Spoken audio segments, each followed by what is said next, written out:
Hello,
good morning.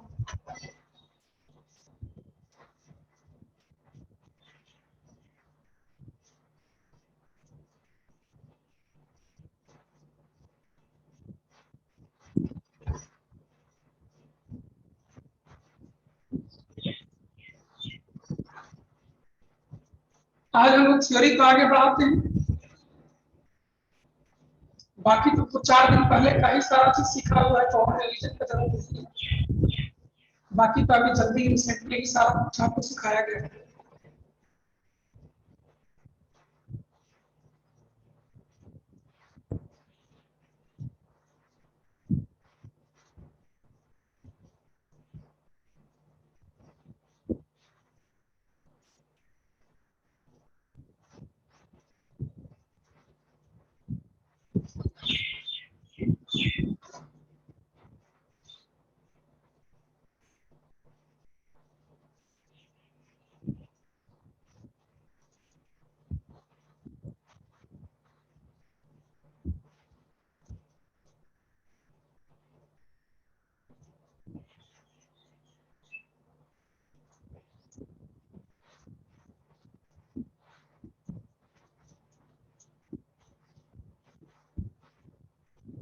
Good morning.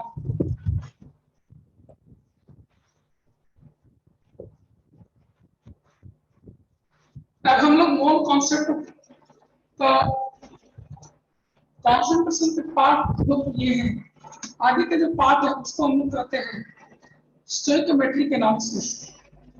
Technically उसका नाम है स्टोइकोमेट्रिक एनालिसिस। क्या नाम है टेक्निकली इसका? Stoichiometric analysis.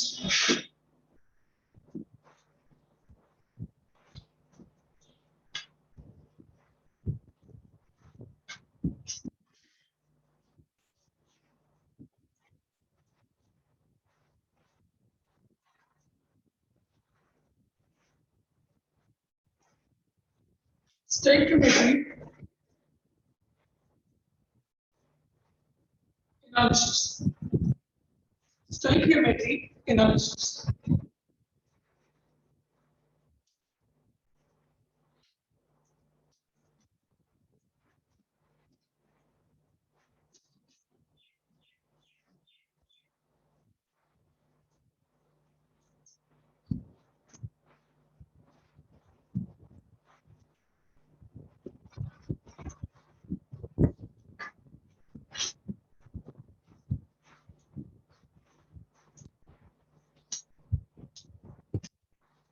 Stoichiometric analysis,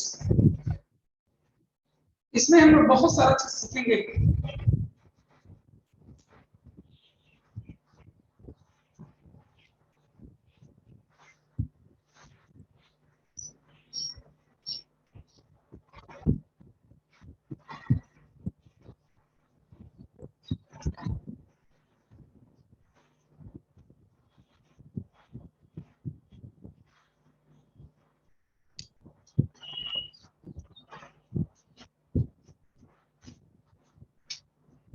सबसे पहले हम सीखते हैं केमिकल रिएक्शन क्या होती है।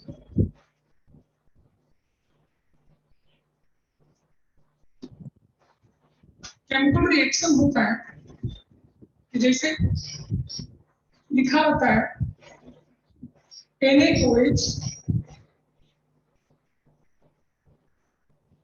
and HCl रिएक्शन करके देता है NaCl and वाटर। ये हम बहुत पहले से जूनियर क्लासेस से ही इसको सीखते रहे हैं कि ये केमिकल रिएक्शन होता है। इस केमिकल रिएक्शन में क्या होता है? केमिकल रिएक्शन में होता है it is the symbolic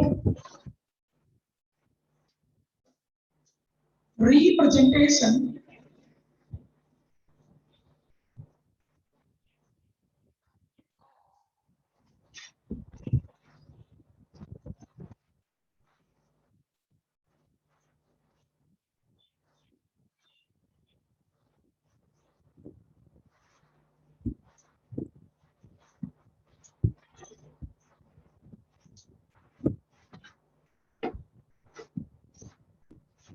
सबसे पहले हम केमिकल रिएक्शन सीखते हैं क्या होता है।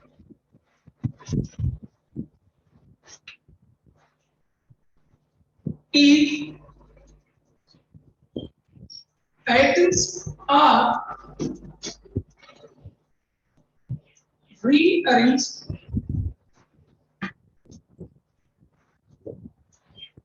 during a process,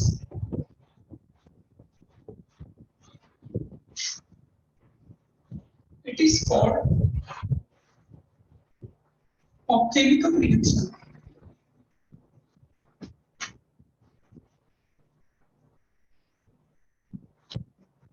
During the process,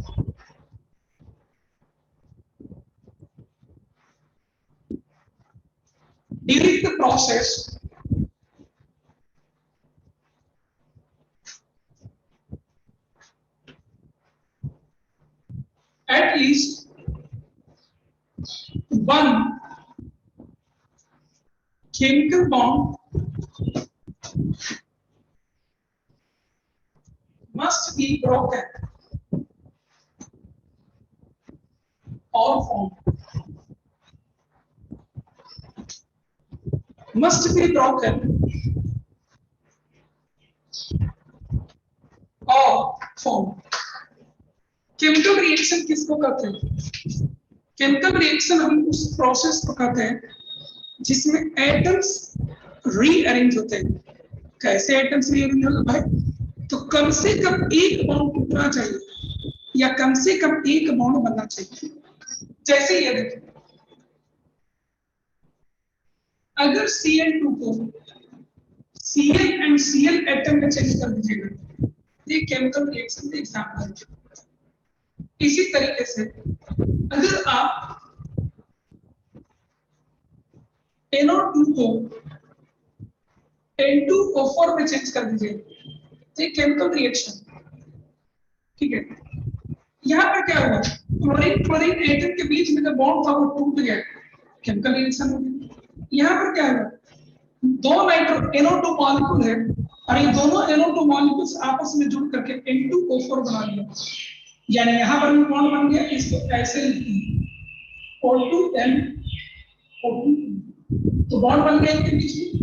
तो ऐसा कोई भी प्रोसेस आपको दिखाई दे जहां पर पुराना कोई बॉन्ड टूटना चाहिए या नया कोई बॉन्ड बनना चाहिए, इस प्रोसेस को हम लोग क्या करते हैं, केमिकल, इस प्रोसेस को हम लोग क्या कहते हैं, केमिकल रिएक्शन करते हैं। क्या कहते हैं इसको हम लोग, केमिकल रिएक्शन करते हैं।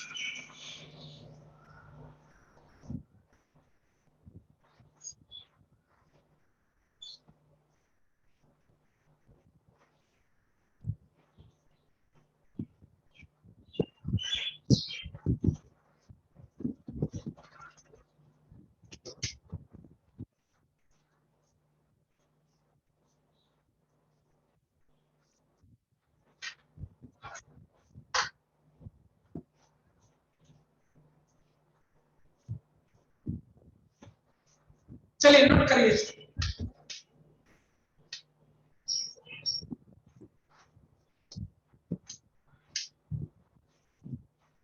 कम से कम एक पुराना बॉन्ड पर टूटना चाहिए जैसे इसमें हुआ है, या कम से कम एक बॉन्ड बनना चाहिए। इस प्रोसेस को हम लोग क्या कहते हैं, केमिकल रिएक्शन। यहाँ पर देखिए, यहाँ पर देखिए आप, हाइड्रोजन क्लोरीन से जुड़ा हुआ है, लेकिन यहाँ हाइड्रोजन ऑक्सीजन से जुड़ा हुआ है कि नहीं, तो ये बॉन्ड तो टूटा और यहाँ पर दूसरा बॉन्ड बना। तो जहां पर भी बॉन्ड आपको चेंज हो, ब्रेक हो, नया बनता हो, उस सारे प्रोसेस को केमिस्ट्री में केमिकल रिएक्शन करते हैं। क्या करते हैं उसको, केमिकल रिएक्शन करते हैं। ठीक है, इसके बाद हमें सीखना है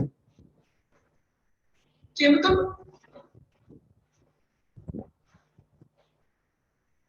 इक्वेशन क्या होता है।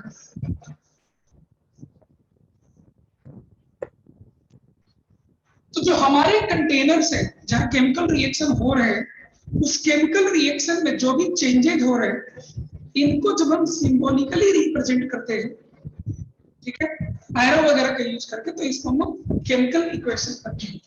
तो लिख लीजिए, जैसे ये केमिकल इक्वेशन, ठीक है, ये केमिकल इक्वेशन, ये chemical equation, it is the symbolic representation, it is symbolic representation of chemical reaction taking place in a container.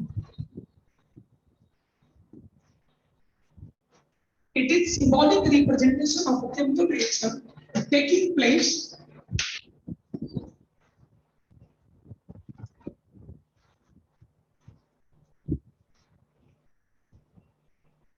in a container. ये आप पहले से पता है, चलिए नोट किया जाए। अब हम लोग सीखते हैं कि what is called stoichiometric calculation. What is called stoichiometric calculation. हम लोग यहाँ पर इतना इस तरह से कम लिखेंगे। इन जनरल जब कोई बात कर रहे होंगे तो इसी चीज को ए रिएक्शन जा रहा है बी से, दे रहा है सी एंड डी, ऐसे करके हम जैसे मैथमेटिक्स में एक्स वाई जेड लेकर के वेरिएबल चलते हैं, उसी तरह से ये केमिकल सबस्टेंसेस भी वेरी कर सकते हैं। इनको हम लोग केमिस्ट्री में ए बी सी डी करके हम लोग आगे बढ़ते हैं। और ये बताने की जरूरत नहीं है कि एरो बताता है कि ये लोग कंबाइन करके आपस में इसमें जा रहे हैं, है ना। यहाँ पर लेफ्ट साइड वाले रिएक्टेंट से कि आप सबको पता है, राइट साइड वाले आपको प्रोडक्ट से भी आपको पता है ना। तो हम आगे बढ़ते हैं। स्टोइकियोमेट्रिक एनालिसिस और कैलकुलेशन क्या होता है?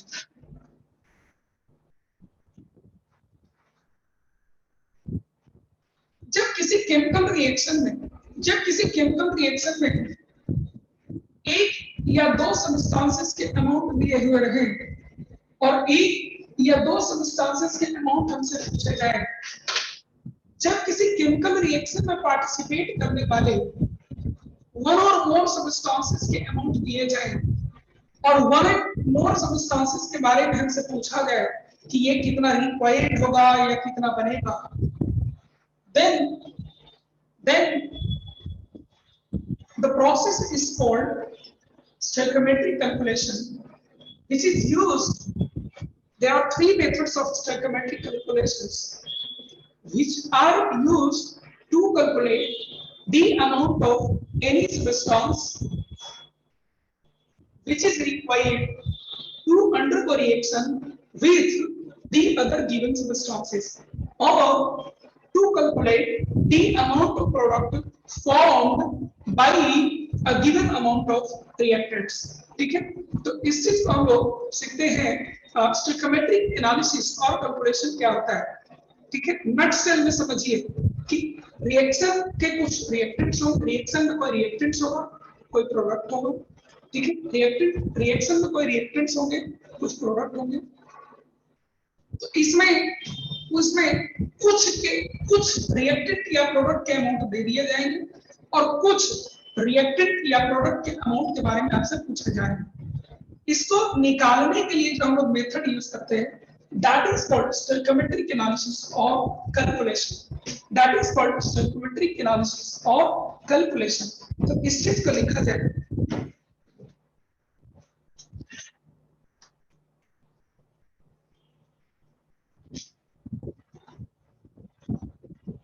मान लीजिए हमारा एक जनरल रिएक्शन दिया है,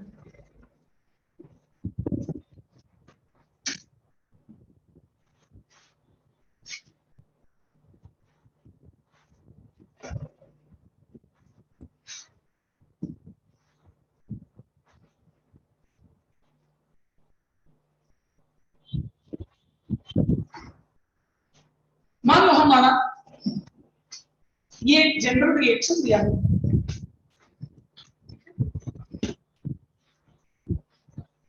The process employed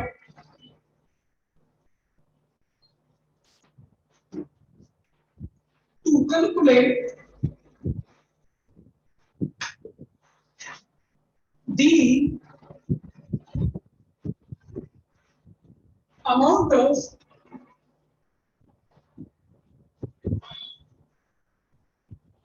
product of reactant for a given amount of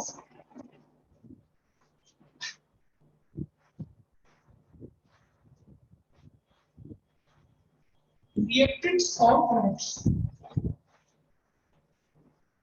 तो the process जो हम लोग employ करते हैं, that is called the process जो हम लोग employ करते हैं, that is called stoichiometric calculation। The process employed to calculate the amount of product or reactant for a given amount of reactants or products। इसी process को हम क्या कहते हैं, स्टोइकियोमेट्रिक कैलकुलेशन कहते हैं। स्टोइकियोमेट्रिक क्या मतलब होता है, थोड़ा बाद में समझ में आएगा। इसके तीन नाम, तीन तरह के ये मेथड होते हैं। एक ओक, जिसका फुल फॉर्म होता है principal of atomic conservation, POAC।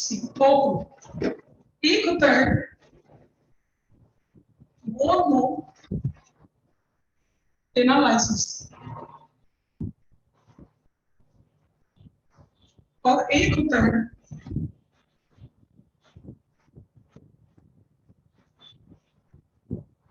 Equivalent concept.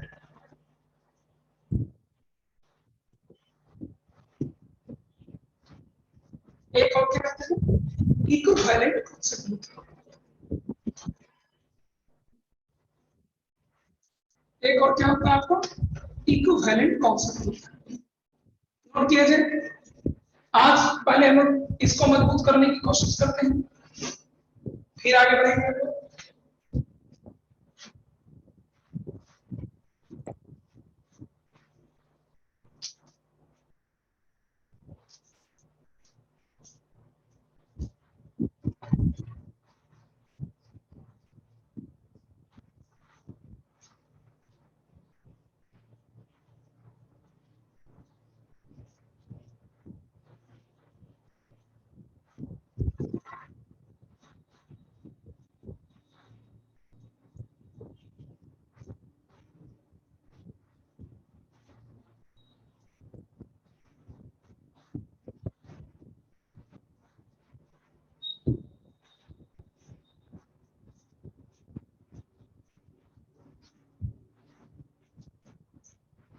Note कर लिया तो बता दीजिएगा मुझे।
नोट कर लीजिए।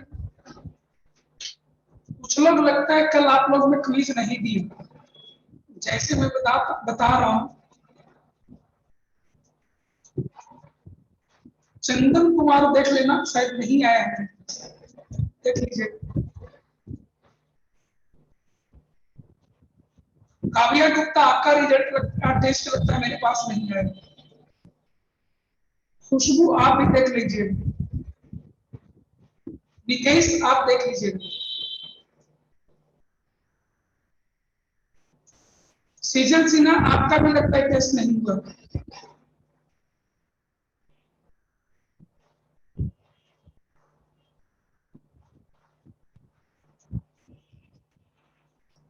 देख लिए हैं, ठीक है, चलिए बाद में से बात करें। आज हम लोग बहुत इंपॉर्टेंट चीज सीखेंगे। आगे का फिजिकल केमिस्ट्री का पार्ट, अभी जो सीखे गए बातें हैं इस पर बहुत ज्यादा डिपेंड करेगा। ऑलमोस्ट इंटायर फिजिकल केमिस्ट्री यहां से गवर्न होता है, ठीक है। चलिए इसको मिटाते हैं। सबसे पहले हेडिंग बनाइए, O group. O group, principle of atomic conservation.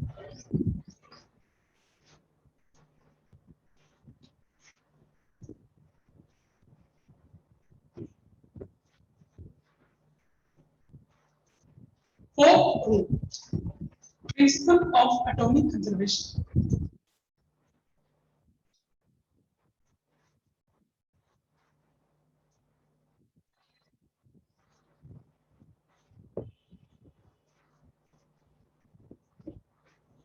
O group, आपको पता है कि फादर ऑफ केमिस्ट्री किनको कहा जाता है, लेवाइजर। फादर ऑफ केमिस्ट्री किनको कहा जाता है, लेवाइजर। फादर उनको क्यों कहा जाता है, कौन सा वो चीज दे दिए थे जिसकी वजह से उनको फादर कहा जाता है। तो मैं आपको बता दूं, उनको फादर इसी थ्योरी की वजह से कहा जाता है। उन्होंने कहा था कि atoms in any chemical reaction are always conserved. Atoms in any chemical reaction are always conserved. They are neither created nor destroyed. Rather, they are reorganized.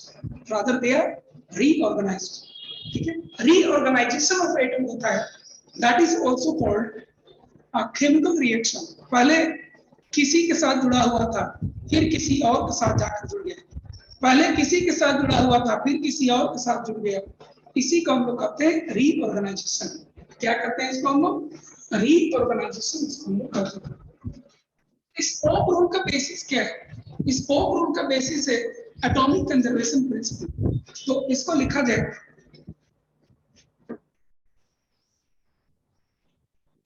atoms of each element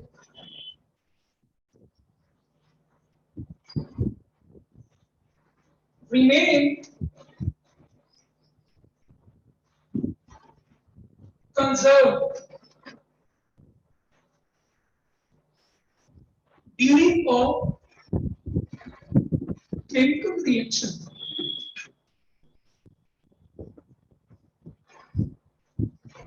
Atoms of an element remain conserved during a chemical reaction. Her Vidhi in class में coaching घर पर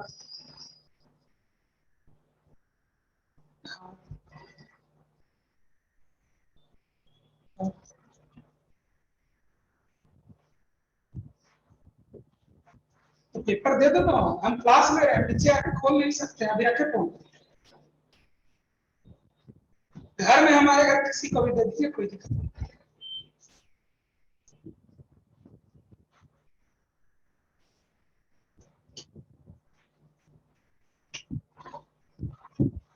ठीक है, तो atoms of each element remain conserved during a chemical reaction.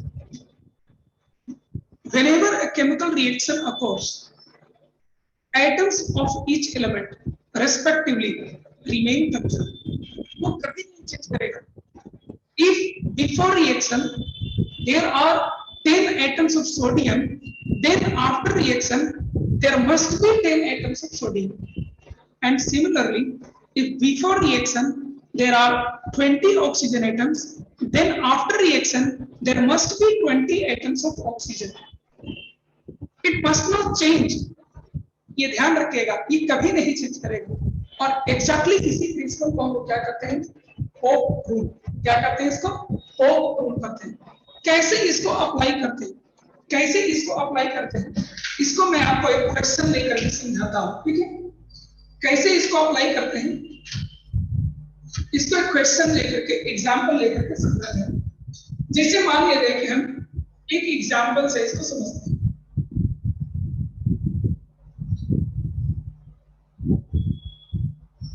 मान लो मेरा example है nitrogen gas, hydrogen gas से रिएक्शन जाता है और अमोनिया गैस बनाता है।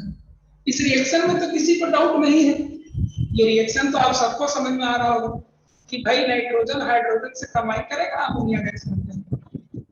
Yes, this reaction is not balance, है ना? और ये रूल का एक खासियत होता है कि रिएक्शन में, गिवन रिएक्शन में बैलेंस करने की कोई आवश्यकता नहीं है। गिवन रिएक्शन में बैलेंस करने की कोई आवश्यकता नहीं है। ये इस रिएक्शन का फायदा होता है। इस मेथड ऑफ एनालिसिस का सबसे बड़ा बेनिफिट है कि रिएक्शन को बैलेंस नहीं करना चाहिए। ये मेथड आप शायद 9 या 10 में नहीं सीखे होंगे, ठीक है? लेकिन इसका बड़ा फायदा ये है कि इसमें रिएक्शन को आपको बैलेंस नहीं करना चाहिए। बिना बैलेंसिंग के भी रिएक्शन को एनालाइज किया जा सकता है, ठीक है? ये हमें दिया हुआ है। क्वेश्चन में ये लिखा गया, ऐसे कुछ ले लिया जाए ताकि इसको लगाना तो सीखे। और यहाँ लिख लेते हैं क्वेश्चन का स्टेटमेंट, इधर में लिख सकते हैं जगह, calculate the mass of ammonia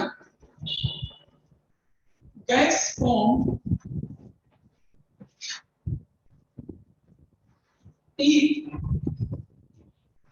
0.001 35 gram nitrogen undergoes complete reaction with hydrogen. This is our question.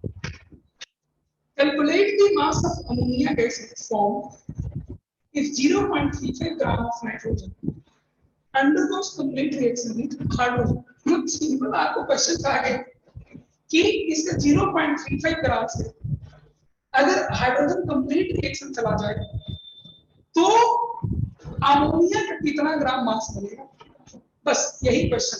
यह क्वेश्चन इजी जरूर है लेकिन इसका इस्तेमाल हम लोग बड़ा हाई फाई क्वेश्चन के तौर पर नहीं यूज करेंगे। इसका इस्तेमाल हम लोग पोप रूल को सीखने के लिए करेंगे कि how pope rule is employed in given question. इसको सीखने के लिए मैं सिंपल क्वेश्चन दिया, ठीक है। क्वेश्चन सबको समझ में आ गया हो? क्वेश्चन सबको समझ में आ गया हो तो रिस्पॉन्ड कर दीजिए। ठीक,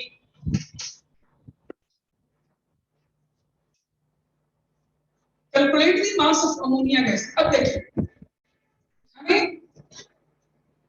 इसके बारे में दिया गया है क्वेश्चन में 0.35 ग्राम और इसके बारे में हमसे पूछा गया है ना, ये है क्वेश्चन। किसी एक के बारे में दिया गया और दूसरे के बारे में पूछा गया, यही तो स्टोइकोमेट्रिक एनालिसिस कि एक के बारे में कोई भी एक ऐसा हो सकता था कि इसके बारे में देकर इसके बारे में पूछ लेता, इसके बारे में देकर इसके बारे में पूछ लेता। कोई भी कॉम्बिनेशन आप ले सकते हैं, किसी के बारे में भी देकर किसी दूसरे के बारे में पूछा जा सकता है, किसी भी एक के बारे में देकर किसी दूसरे के बारे में आपसे पूछा जा सकता है। कोई कंफ्यूजन आपको? किसी एक के बारे में देखकर किसी दूसरे के बारे में आपसे पूछा जा सकता है, कोई कंफ्यूजन नहीं, ठीक है। तो उसी में से एक केस मैं ले रहा हूं समझाने के लिए।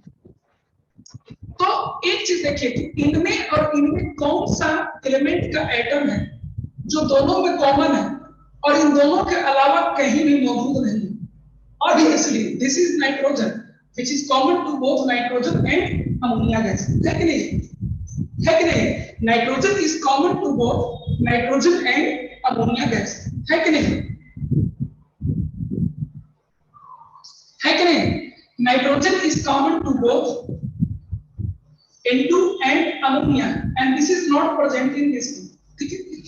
ऐसा केस चल रहा है और इनके बारे में दिया है, इनके बारे में पूछा गया है। तो इन्हीं के एटम, कौन सा एटम?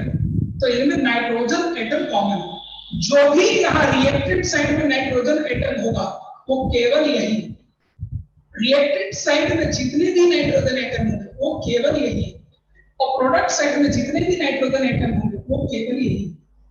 यानी कि जितने नाइट्रोजन एटम यहाँ होंगे उतने ही नाइट्रोजन एटम यहाँ भी होने चाहिए। This is called pope rule. तो हम सबसे पहले ऐसे लिख रहे हैं, हमारा जो तरीका है अप्लाइंग, लिखे pope rule for nitrogen. Pope rule लगा दी किसके लिए? नाइट्रोजन के लिए। अगला स्टेटमेंट हमारा क्या होगा? अगला स्टेटमेंट होगा नंबर ऑफ नाइट्रोजन एटम्स, है ना, बिफोर रिएक्शन, या लिख दीजिए reactant side must be equal to number of nitrogen atoms on the product side, isn't it? होगा कि नहीं? नाइट्रोजन के लिए पोप रूल लगा है। पोप रूल क्या कहता है कि नाइट्रोजन के एटम्स कंजर्व होने चाहिए। क्या? बिफोर रिएक्शन जितना रहे, मतलब रिएक्टेंट साइड जितना रहे, प्रोडक्ट साइड भी उतना ही होना चाहिए। तो इसको क्या कहेंगे हम लोग कि पोप रूल हमने लगा दिया। अब नंबर ऑफ नाइट्रोजन एटम कैसे निकालेंगे? तो नंबर ऑफ एटम होता है number of mole, number of mole of N2 number of mole of N2, इसका नंबर ऑफ मोल मिल गया इनटू एवोगाड्रो नंबर, ठीक है, number of moles of this one into Avogadro number करेंगे, ये क्या मिल जाएगा, नंबर ऑफ मॉलिक्यूल मिल जाएगा, और हर मॉलिक्यूल में नाइट्रोजन के कितने एटम्स हैं, 2, तो टोटल नंबर ऑफ एटम्स कितने हो जाएंगे, number of moles of nitrogen into N not into 2। Right side में देखिए नंबर ऑफ नाइट्रोजन एटम का इतना होगा, पहले इसका मोल तो निकालिए, इसका मोल कितना हो जाएगा, तो मोल ऑफ अमोनिया, ठीक है, इनटू एवोगाड्रो नंबर ऑफ मोल में इसके एवोगाड्रो नंबर से मल्टीप्लाई करेंगे तो नंबर ऑफ मॉलिक्यूल्स आ जाएगा अमोनिया, और हर अमोनिया मॉलिक्यूल में कितना नाइट्रोजन का एटम है बेटा, 1, तो नाइट्रोजन का एटम आपको मिलेगा। सोचिए, दिमाग लगाइए, तो दिक्कत हो पूछिए मुझसे।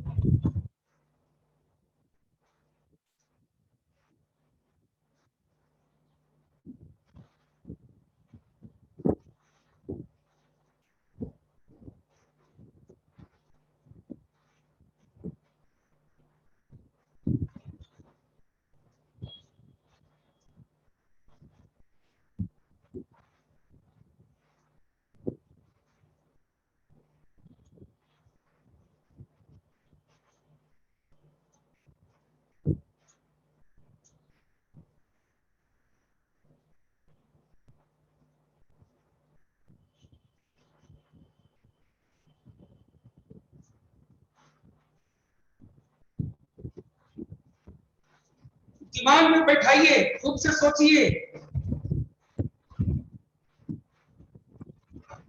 मेन यही चीज है।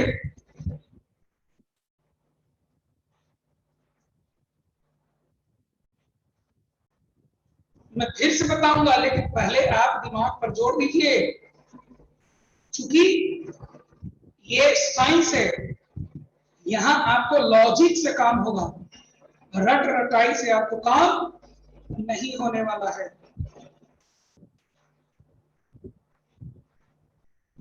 समझे?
यस, मैं आपको सबका जवाब दूंगा, ठीक है।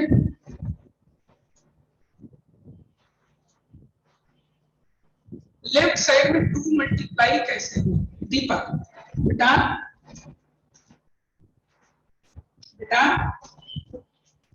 दीपक, मुझे आपको चॉकलेट खिलाने दूंगा, ये है चॉकलेट का बॉक्स, एक बॉक्स में, एक बॉक्स जब इस चॉकलेट का खरीदते हैं तो उसमें 2 चॉकलेट्स निकलते हैं, एक बॉक्स में कितना चॉकलेट निकलता है, 2, और ऐसे ऐसे 10 चॉकलेट बॉक्स मेरे पास है, तो टोटल चॉकलेट्स कितने हो जाएंगे मेरे पास, 10 into 2 that is 20।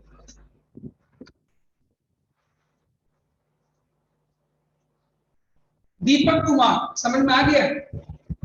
Deepak Kumar, मैं आपका इंतजार कर रहा हूं। चलिए, आधे तो बहुत आगे निकल गए, जवाब तक दे दी, अच्छा बेल्डर।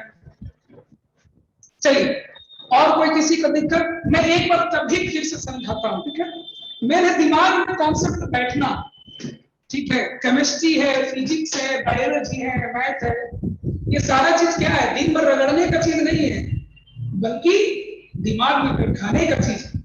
लाखों क्वेश्चन बना लीजिए, दिमाग में नहीं बैठा हुआ है, आप अच्छा नहीं करिएगा। 4 क्वेश्चन बनाइए दिन भर में, दिमाग में एकदम पूरी तरह बैठ जाए। आपको क्या लगता है ऑल इंडिया रैंकर जो होते हैं, क्या वो दिन रात पढ़ते रहते हैं? क्या दिन रात नहीं पढ़ते, बल्कि वो दिमाग में बैठाने पर ज्यादा जोर देते हैं कि कोई कॉन्सेप्ट एग्जैक्टली क्या है, कैसे उसको अप्लाई करते हैं, ये उनको बहुत अच्छे से आता है। समझ गए? और हम लोग क्या करते हैं, एवरेज स्टूडेंट, कि हम लोग अच्छा ना समझ में तो रख लो, ऐसे करेंगे तो ऐसे हो जाएगा। नहीं नहीं, चीजों को आप बारीकियां को समझिए, तब आपको देखिए रूल तो कहता है कि नंबर ऑफ एटम्स किसी भी एलिमेंट का जो रिएक्टेंट साइड में होगा वही प्रोडक्ट साइड में होगा, और मैं यही रूल नाइट्रोजन एलिमेंट के लिए लगा दिया। इसीलिए nitrogen of number of nitrogen atoms मैंने on the reactant side must be equal to number of nitrogen atoms on the product side. Number of nitrogen atoms on the reactant side must be equal to number of nitrogen atoms on the product side. होगा कि नहीं होगा? अब reactant side कहाँ है nitrogen भाई? तो यहाँ तो है नहीं, यही है केवल, यही जब है तो यहाँ कैसे लगाएंगे?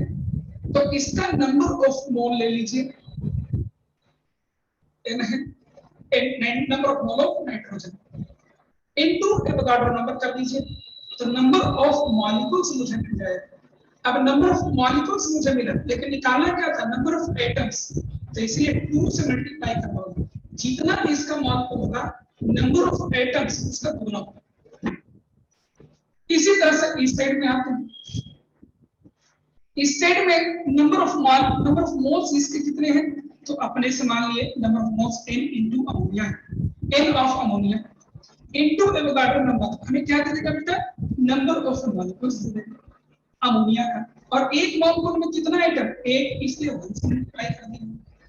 अभी भी बताओ किसी को दिक्कत है क्या? अभी भी किसी को दिक्कत है लगाने में? नहीं मुझे लग रहा है, तो समझते हैं आगे। अब N नॉट और N नॉट हो जाएगा कैसे, ठीक है, mole of nitrogen 2 is equal to mole of ammonia. अब इसमें वैल्यूज को पुट करिए आप, बस इतना ही आपको कर देना है, और आप बहुत बड़े केमिस्ट्री के ज्ञाता बन जाइएगा। 2 इंटू मोल ऑफ नाइट्रोजन, तो नाइट्रोजन का मोल कैसे निकालिएगा, तो नाइट्रोजन का मास लिख दीजिए 0.35 ग्राम बाई इस नाइट्रोजन का जीएमएम लिख दीजिए जो कि 28 होता है। मोल ऑफ अमोनिया तो नहीं पता है, तो मास ले लीजिए, नाइट्रोजन का मास मान लीजिए, सॉरी अमोनिया का मास मान लीजिए x ग्राम है, जो नहीं दिया होता है x मान लेते हैं, divided by g MM of nitrogen 14 and 3 17 हो जाएगा, 17 ग्राम। इसी को सोल्व कर लेना है, तो यहां से x क्या हो जाएगा, 0.35 28 into 70, यही आपको जवाब देगा। बाई 100 कर लीजिए, 5 बार में कटेगा, 4 टाइम्स कटेगा, ठीक है, 5 दूनी 10 से एक जीरो और चला जाएगा, 170 बाई, ठीक है, 0.45 मुझे लगता है आना चाहिए। देखिए तो कैलकुलेशन,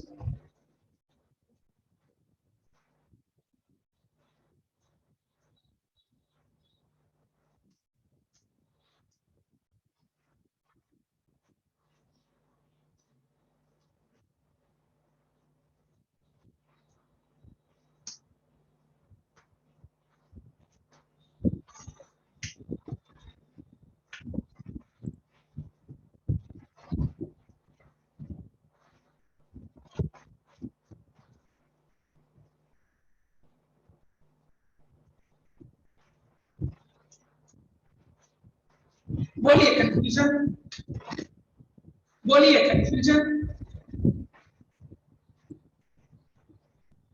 सब ठीक है।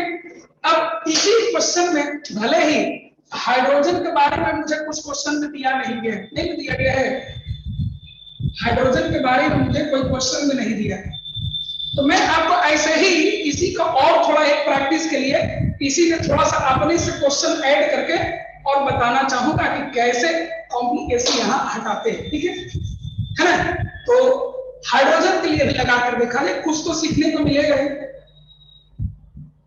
हाइड्रोजन के लिए भी लगा कर देखा जाए, अगर आप नोट कर ले हो तो मैं आगे बढ़ूं, अगर आप नोट कर चुके हो तो मैं आगे बढ़ूं।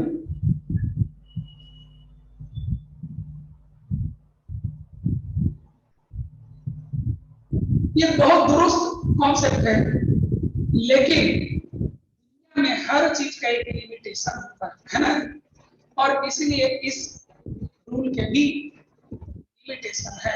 लिमिटेशन बाद में सीखेंगे, पहले लगाना तो सीखे।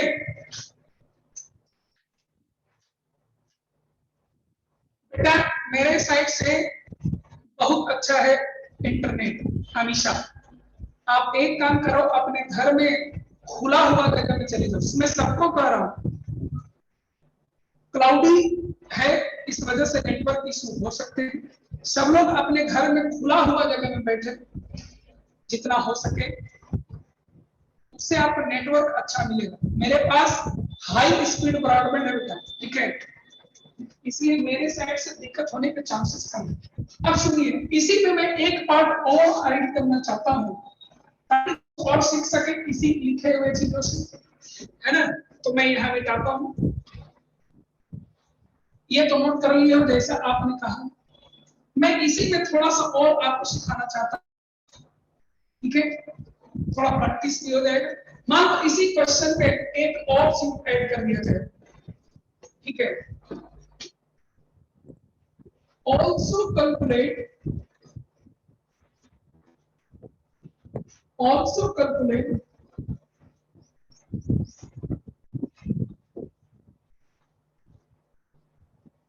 mass of hydrogen gas required for the reaction। ये हमारा क्वेश्चन है, बस ऐसे ही ले लेते हैं ताकि थोड़ा हाथ साफ होने बढ़िया से। फिर तो आप ही को क्वेश्चन बनाना है, मैं तो थोड़ा ही बनाऊंगा।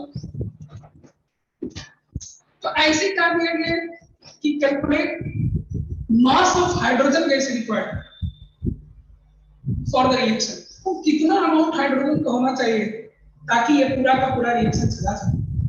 तो इसको बनाने का एक तरीका है फिर से कि लेफ्ट साइड में देखिए कि हाइड्रोजन का, चूंकि चर्चा किसका हो रहा है, हाइड्रोजन का, तो हथौड़ी कहाँ लगाना होगा, हाइड्रोजन पर लगाना होगा।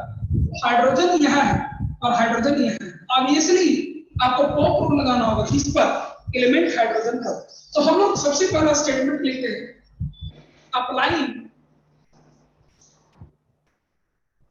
पॉप रूल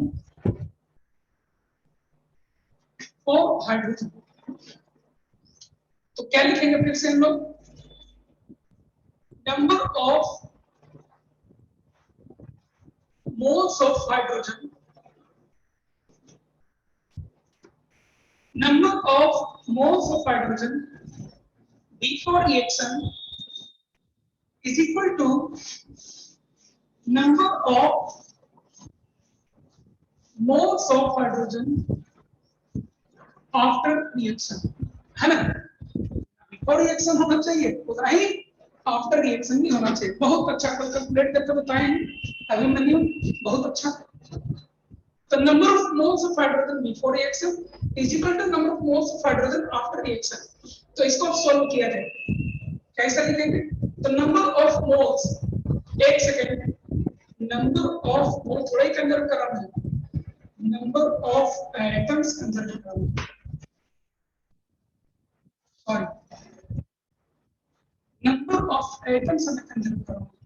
तो number of atoms हाइड्रोजन के हैं कितना हो जाएगा, तो number of mole of hydrogen, इसका नंबर ऑफ मोल ले लीजिए इनटू एवोगाड्रो नंबर ले लीजिए, तो इसका नंबर ऑफ मॉलिक्यूल मिल जाता है। और हर मॉलिक्यूल में हाइड्रोजन के कितने एटम्स बेटा? तो कर दीजिए मल्टीप्लाई। अब number of atoms of hydrogen इस साइड में रखिए, तो नंबर ऑफ इसका मोल लीजिए अमोनिया का इनटू एवोगाड्रो नंबर लीजिए, क्या मिल जाएगा हमें? नंबर ऑफ मॉलिक्यूल्स मिल जाएगा। और हर मॉलिक्यूल में कितना हाइड्रोजन एटम है? 3 है। तो N0 से N0 हो जाएगा कैल्शियम। अब रहा मोल इसका, देखिए तो 2 into mole of hydrogen is equal to 3 into mole of ammonia। ये हमें यहाँ से आगे अब इसी को सोल्व करना है, तो इसको सोल्व हम लोग सेट करते हैं।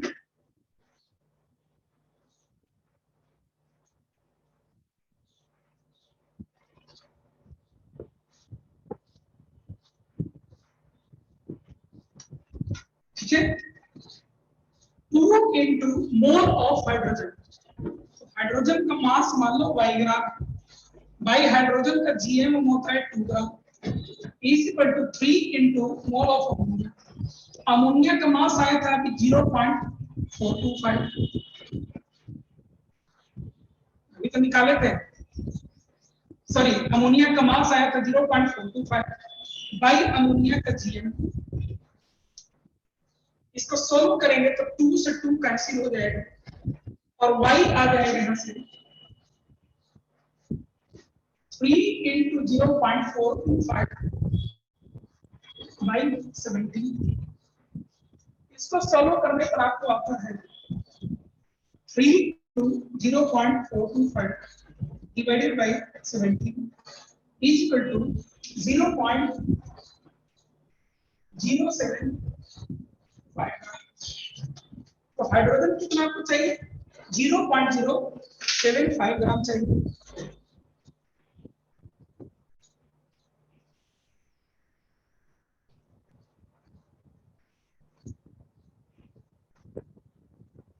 अभिमन्यु आप जो पहले निकाले थे तो गलत था आपका, आद्या का पहले भी खरीदा, अंकुर का sir law of conservation of mass बना सकता हो बेटा, लेकिन उसका एक लिमिटेशन है, वो सब जगह लगाने में बहुत मेहनत का काम आ जाता है, इसलिए उसको हटाया जाता है, नहीं तो पूरा दुनिया उसी को यूज कर रहा होता। आदित्य का ठीक है। अब बोलिए, अब तो आप लोग क्वेश्चन हैंडल कर सकते हैं, अब तो आप लोग क्वेश्चन हैंडल कर सकते हैं, इसका कर सकते हैं ना? चलिए अब आपका काम शुरू होता है, लेकिन आपका काम शुरू करने के पहले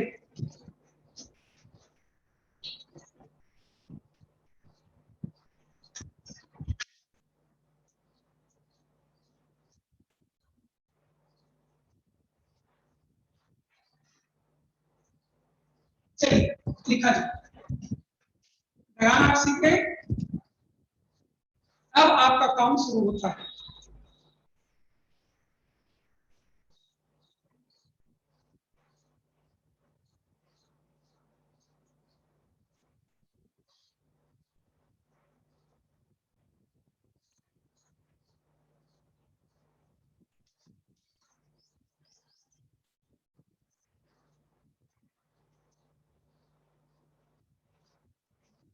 very elementary question,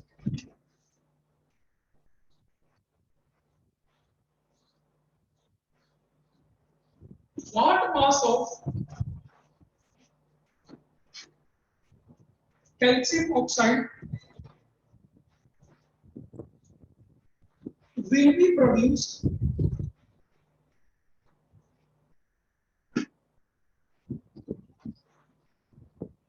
by 1 gram of calcium। इसको और भी मेथड से बनाया जा सकता है, लेकिन अभी आपको ये रूल सीखे रूल तो इसी मेथड से बना करके देखिए, बना कर देखिए तो इसी रूल से।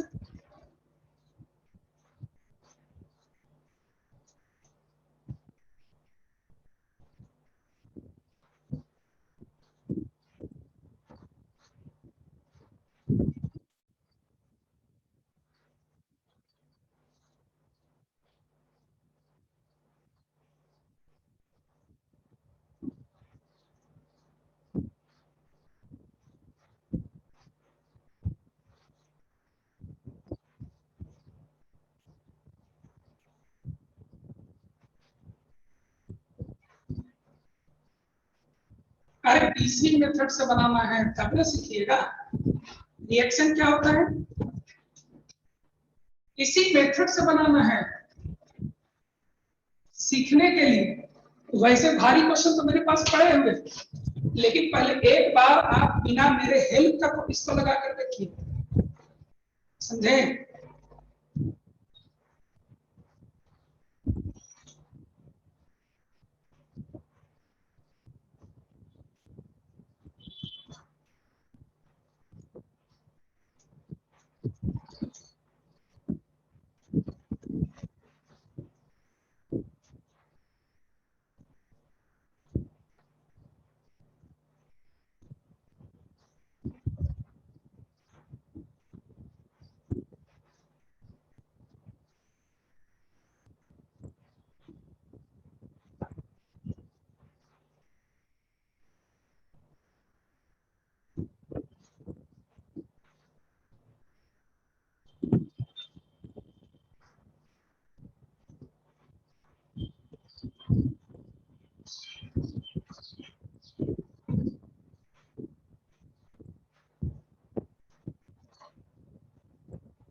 देखिए बनाने गए तो कई तरह के आंसर आ रहे हैं, नहीं ज्यादातर लोगों को 1.4 ग्राम ही आएगा। चलिए चेक किया,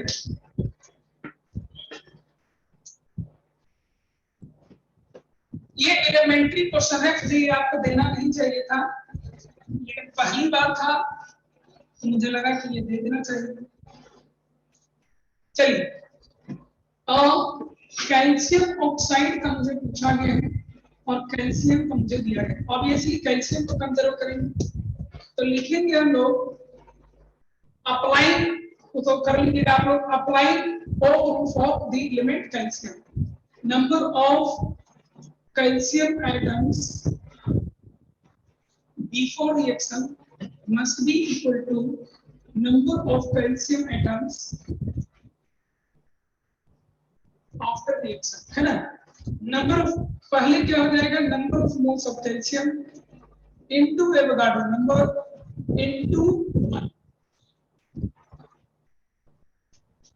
एक होगा यहाँ पर लिखेंगे number of moles of calcium into Avogadro number into 1, N naught cancel हो जाएगा, mole of calcium is equal to mole of calcium oxide, value put किया जाए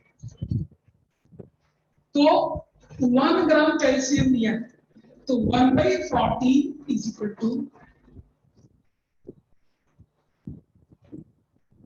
इसी का पूछा गया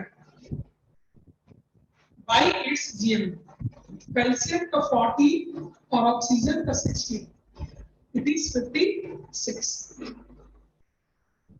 ठीक है। यहां से x आपको आ जाएगा 56/40 यानी कि 1.4 ग्राम, जो मोस्ट ऑफ दी स्टूडेंट्स को ऑप्ट करते हैं, ज्यादातर लोगों को आंसर करेक्ट पहुंच जाता है।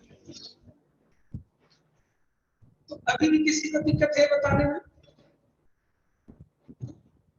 चलिए एक क्वेश्चन एक सीढ़ी ऊपर चढ़ते हैं, ठीक है, लेवल एक ऊपर बढ़ाते हैं, वो सब लोग बनाएंगे।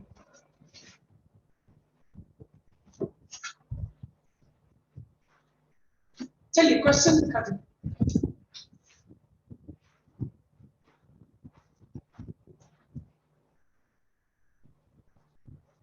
a sample of ये रियल क्वेश्चन है जो एग्जाम में आते हैं। On decomposition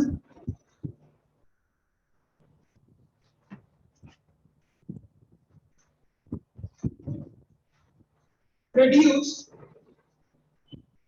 448 ml of oxygen gas at NTP.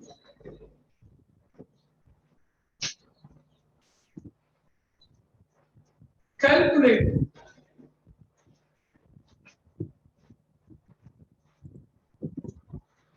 weight of oxygen produced. B. Weight of potassium chloride originally taken, and C.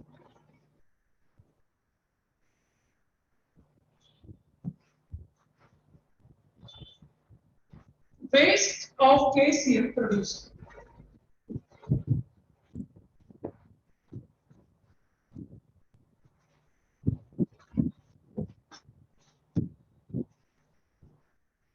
इसमें पोटासियम का 39 होता है, क्लोरीन का 35.5 होता है, ऑक्सीजन का 16 होता है।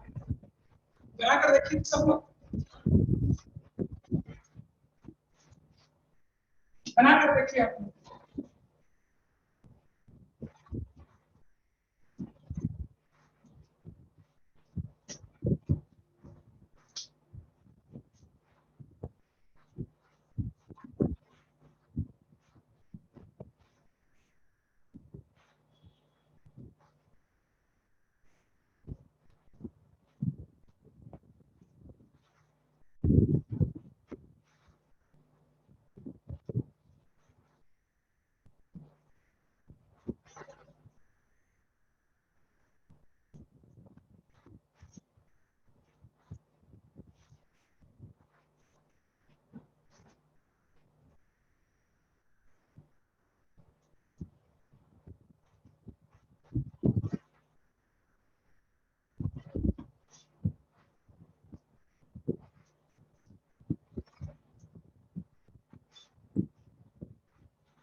और लोग बनाइए। अभिमन्यु आप एक बार चेक कर लो।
अच्छा कॉन्सेप्ट हम लोग सीख रहे हैं। अभी हम लोग को आगे बढ़ने में समय लगेगा, तब तक मैं आज आपको असाइनमेंट दे दूंगा, तुम असाइनमेंट पर पढ़िएगा, पीछे जो पढ़ा हुआ चीजें वो लिखा असाइनमेंट रहेगा।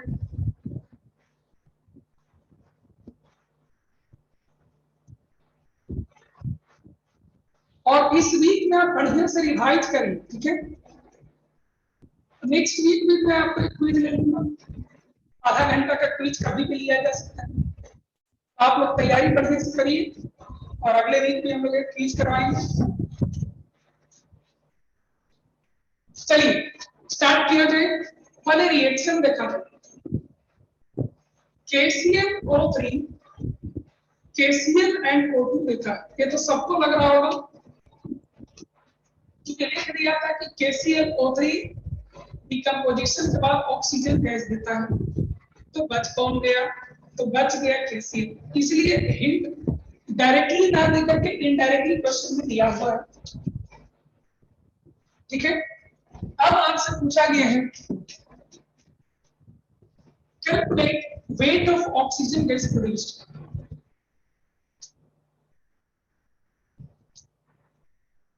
एक चीज देखो, ऑक्सीजन गैस का डिटेल यहां पर दिया है 448 ml। पहला पार्ट हम लोग लिखेंगे number of mole of oxygen, क्या होता है मास बाय जीएमएम, और ये क्या होता है volume at STP by 22.4 litre. याद आया, ये आपको पढ़ाया हुआ है ना, पढ़ाया हुआ। इसको जब आप यूज करिएगा तो आएगा यहां से मास निकालना है आपको, इसलिए mass is equal to GMM into volume at STP by 22.4 litre. GMM put करें तो ऑक्सीजन गैस का GMM होता है 32, वॉल्यूम एट एसटीपी, एसटीपी पर ये वॉल्यूम लीटर में कितना हो जाएगा 448 बाय 1000। ml को लीटर में कैसे चेंज करते हैं, बाय डिवाइडिंग इट बाय 1000। तो ये आपको आ जाएगा 0.448, इसे ठीक। तो लिखिए 0.448 बाय 22.4। अब कट छट तो आपको करने आता ही बहुत, ये लोग ये सब किए हो इनटू 10 बाय 123 123, एक जीरो से एक जीरो, और ये आपको 2 सेकंड से आ जाएगा आपको 64 बाय 100, यानी कि 0.64 ग्राम। This is the mass of oxygen gas. एक का मास 0.64 नितेश का आया है, अभिमन्यु का आया है, आदित्य और कैलकुलेशन करना चाहिए था,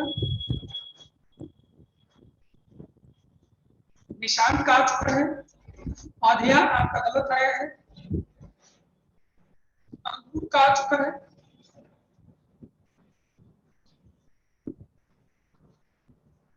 अभिमन्यु का आ चुका है, निधि का आ चुका है पहले।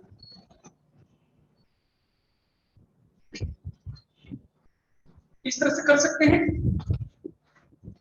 तो ये हमें मिल गया, क्या मिल गया, ये मिल गया हमें ऑक्सीजन गैस का मास।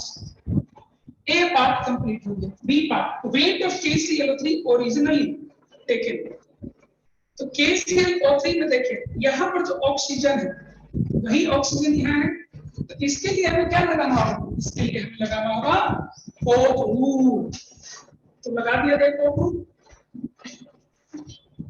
ऑक्सीजन यहाँ है और यहाँ apply O2 for oxygen.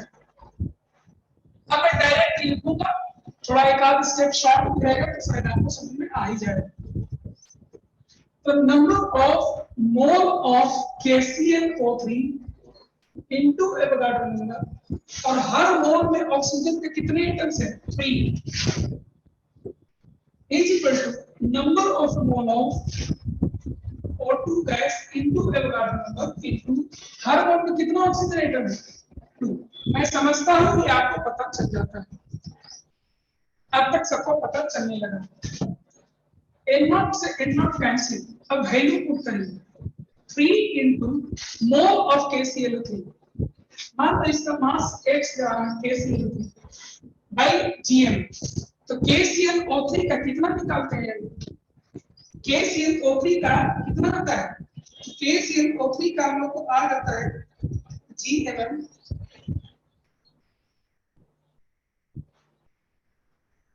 122.5 2 into mole of O2, mole of O2 हो जाएगा 0.64 by 32। सॉल्व किया जाए, यहां से आपको ये 100 आएगा 32 into 2, ठीक है, और ये सब कट जाएगा तो केवल 25 आएगा, तो x आ जाएगा 122.5 by 3 into 25, यही आपका आंसर हो जाएगा। 122.5 divided by 75 is 1.63 gram. KClO3 कितना हो जाएगा? 1.63 ग्राम हो जाएगा। अब आपको दो चीज पता है, क्या ऑक्सीजन का मास कितना निकला वो पता है, और KClO3 का मास कितना है वो पता है।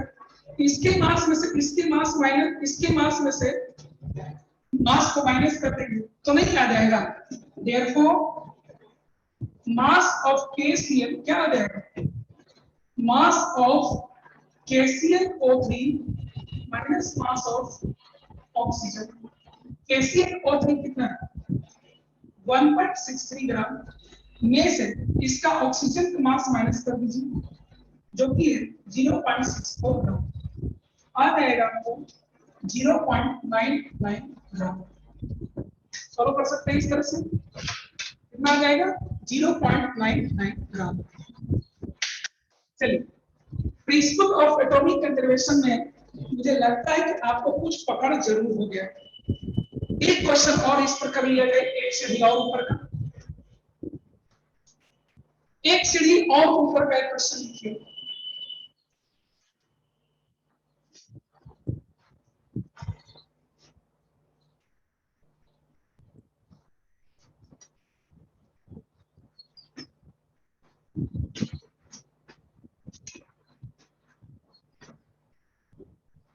$27.6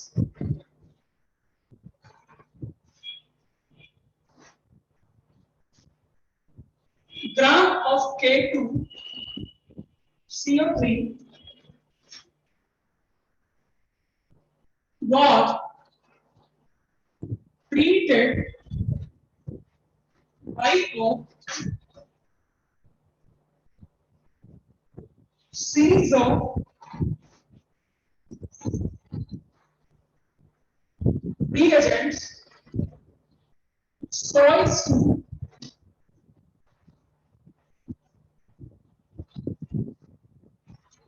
convert all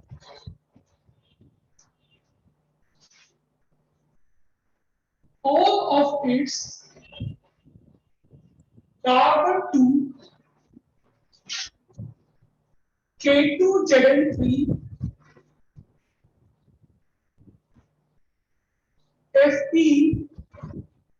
FeCl62।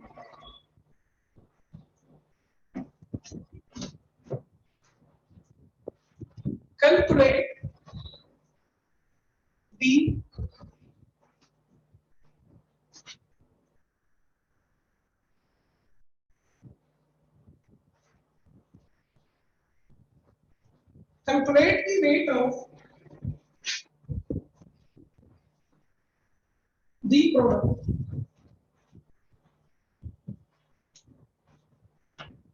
आपको क्वेश्चन में GMM दिया हुआ है,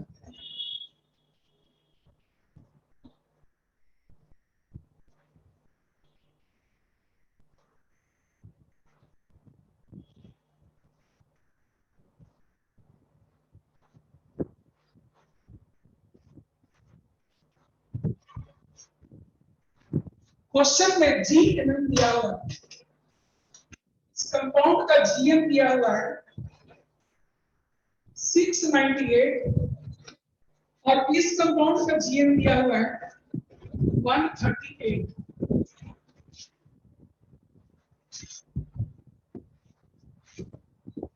बना कर देखिए।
आदित्य 11.63 ग्राम, अंकुर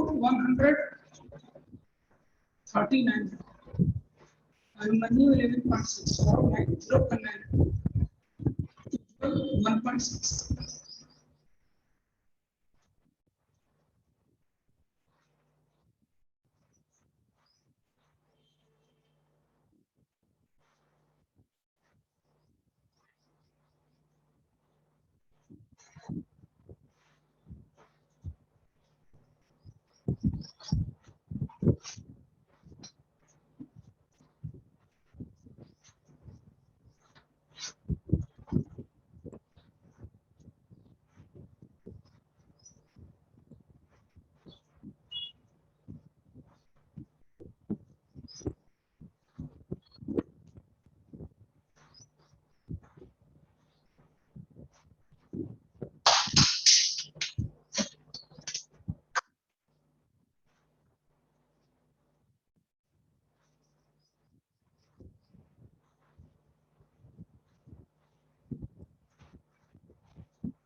चलिए चेक किया गया।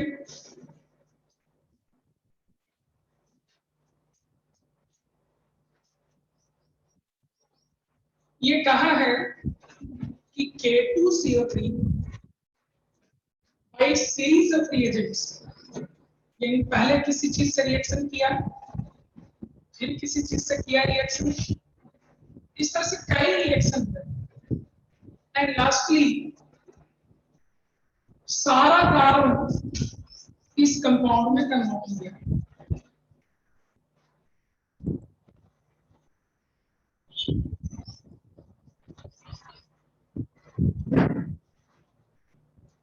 इसमें कन्वर्ट हो गया, तो इसका मास क्या बनेगा ये आपसे पूछा गया।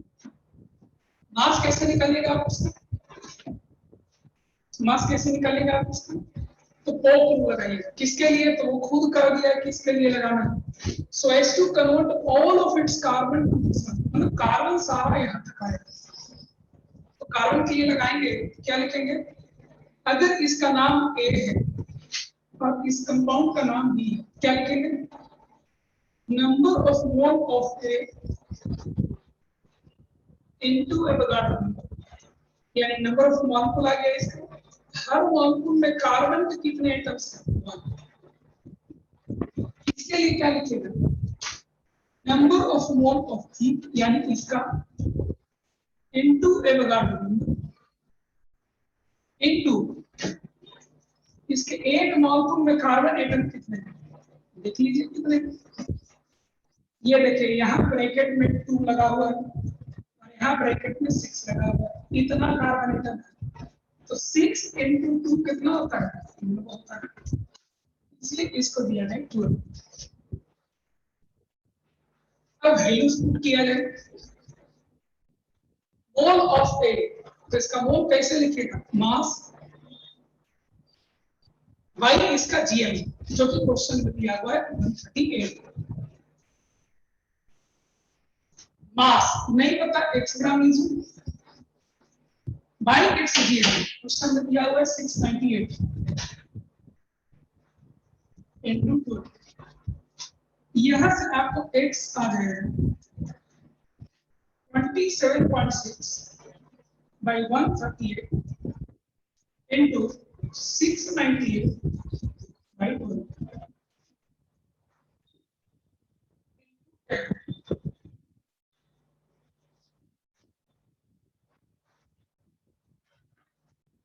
ये लगभग आपको कटेगा 1696 और 42, यानी कि लगभग 16.7 ग्राम।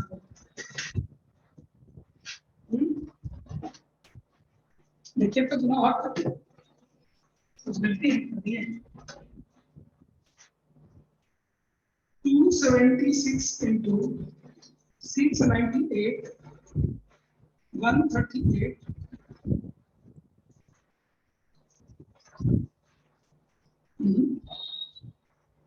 27.6 into 698 divided by 138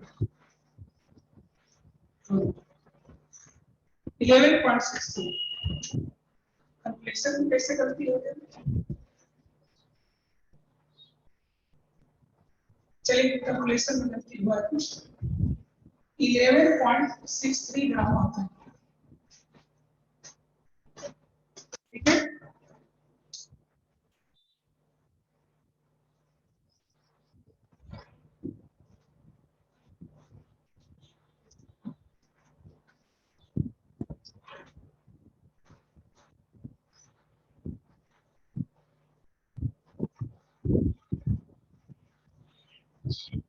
देखे कहाँ गलती कर दी, 27.6 बाय 138 698 बाय 2, चलिए फिर से 27,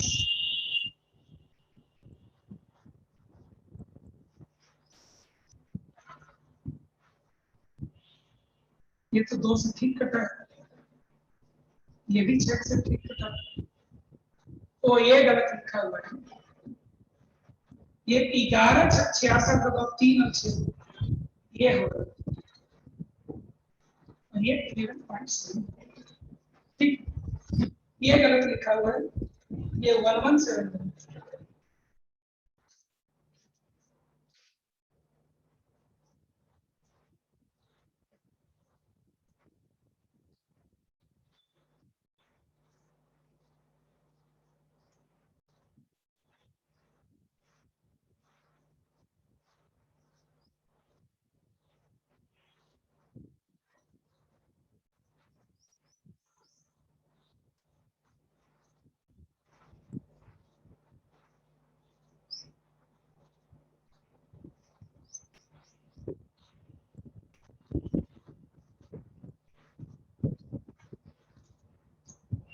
तो इस तरह से एक कॉन्सेप्ट आपको कंप्लीट होगी। क्या नाम है उसका,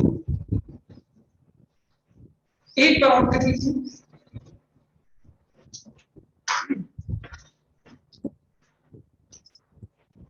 जितना भी इसमें कार्बन है उसको सेवरल रिएक्शन करा करके फाइनली इसमें कन्वर्ट कर दिया।